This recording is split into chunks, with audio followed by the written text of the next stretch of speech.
लोकसभा में जी राम जी बिल पेश हुआ है। मनरेगा का नाम बदलने पर भारी बवाल के बीच कृषि मंत्री शिवराज सिंह चौहान ने इस विधेयक को पेश कर दिया। शिवराज सिंह चौहान ने विपक्ष के आरोपों पर जवाब दिया और कहा कि हम महात्मा गांधी का पूरा सम्मान करते हैं। बापू हमारे दिल में बसते हैं। ये बिल गरीबों के कल्याण के लिए लेकर आए। महात्मा गांधी हमारे दिलों में बसते हैं और माननीय अध्यक्ष जी, महात्मा गांधी जी का, पंडित दीनदयाल जी का ये संकल्प था कि जो सबसे पीछे है, जो सबसे नीचे है, उनका कल्याण सबसे पहले किया जाए। और हम केवल महात्मा गांधी जी को मानते नहीं है, हम महात्मा गांधी जी की भी मानते हैं और उन्हीं के विचारों पर आधारित, पंडित दीनदयाल उपाध्याय जी के विचारों पर आधारित एक योजना का नाम था जवाहर रोजगार योजना। बात कांग्रेस नहीं, जवाहर रोजगार योजना का नाम बदल दिया तो क्या पंडित जवाहरलाल नेहरू जी का अपमान हो गया? माननीय अध्यक्ष महोदय, हमारा संकल्प है गरीब का कल्याण। मनरेगा का नाम बदलने पर कांग्रेस सांसद प्रियंका गांधी ने सरकार पर हमला किया है। प्रियंका गांधी ने कहा कि हर योजना का नाम बदलने की ये सड़क समझ में नहीं आती है। नए बिल से ग्राम पंचायत का अधिकार छिन सकता है। नया बिल संविधान की मूल भावना के खिलाफ है। प्रियंका गांधी ये भी कह रही हैं कि इससे केंद्र का नियंत्रण बढ़ रहा है और जिम्मेदारी घट रही है। सर, महात्मा गांधी मनरेगा में 90% अनुदान केंद्र से आता था। इस विधेयक द्वारा ज्यादातर प्रदेशों में अब 60% आएगा। इसको घटाया गया है। ओके सर, इससे प्रदेशों की अर्थव्यवस्था पर बहुत भार होगी और खास तौर से ये वे प्रदेश जिनकी अर्थव्यवस्था पहले से ही केंद्र की ओर से जीएसटी के बकाये के इंतजार में है। इस विधेयक द्वारा केंद्र का नियंत्रण बढ़ाया जा रहा है और जिम्मेदारी घटाई जा रही है। सर, की हर योजना का नाम बदलने की जो सनक है ये समझ में नहीं आती है। सर, जब ये किया जाता है तो सरकार केंद्र को पैसे खर्चने पड़ते हैं।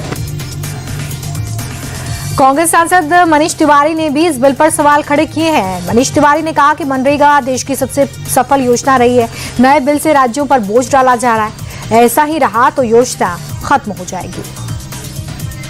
यूपीए की सरकार मनरेगा का कानून लेके आई थी और मनरेगा सबसे सफल योजना रही है। ये स्कीम जो कंप्लीटली और पूरी तरह से सेंट्रल फंडेड स्कीम थी, आप उसको तोड़ मरोड़ कर अपना 40% उसका जो भार है राज्य सरकारों पे डाल रहे हैं। राज्य सरकारें इस देश में कई ऐसी हैं जिनका डेट टू जीएसडीपी रेशो 40% से ऊपर है। तो अंततः ये स्कीम तो खत्म हो जाएगी जिस स्वरूप में इसको तोड़ मरोड़ के पेश किया जा रहा है।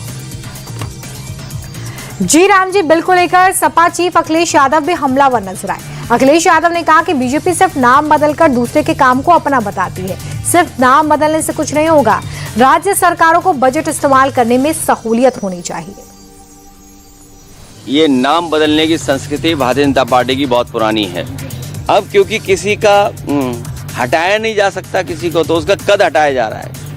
तो ये जो डबल इंजन वाली सरकारें हैं, ये दूसरों के काम अपने काम बना रहे हैं। इनके पास नया काम नहीं है। 100 दिन 125, ये कौन सी नई बात हो गई? आप तो कहते हैं कि आपका बजट न जाने कहाँ पहुंच गया, पर कैपिटा इनकम बहुत है, आपकी इन्वेस्टमेंट बहुत आ रहा है, तो आप दिन क्यों नहीं बढ़ाते हैं?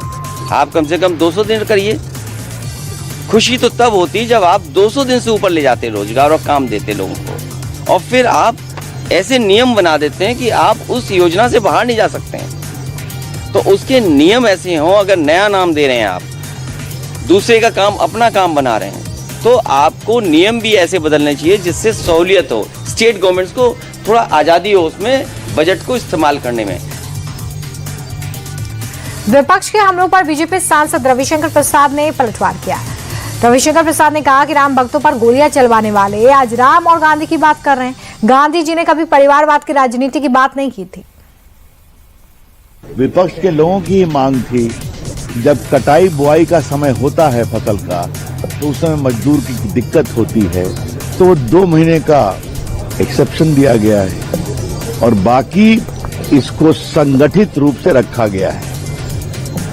और जिन्होंने प्रभु राम के भक्तों पर गोली चलाई थी वो आज राम की बात कर रहे हैं, गांधी जी की बात कर रहे हैं। कांग्रेस पार्टी ने गांधी जी का कितना सम्मान किया, उनके मूल्यों का कितना सम्मान किया। मैं तो एक ही बात कहूंगा, गांधी जी कभी परिवारवाद की बात करते थे क्या? ये बिल्कुल बेबुनियाद है, उसका पूरा स्ट्रक्चर है और विस्तार से कि अब आपको बकायदे आपको बजटरी एलोकेशन किया जाएगा ताकि आप इसे काम करें।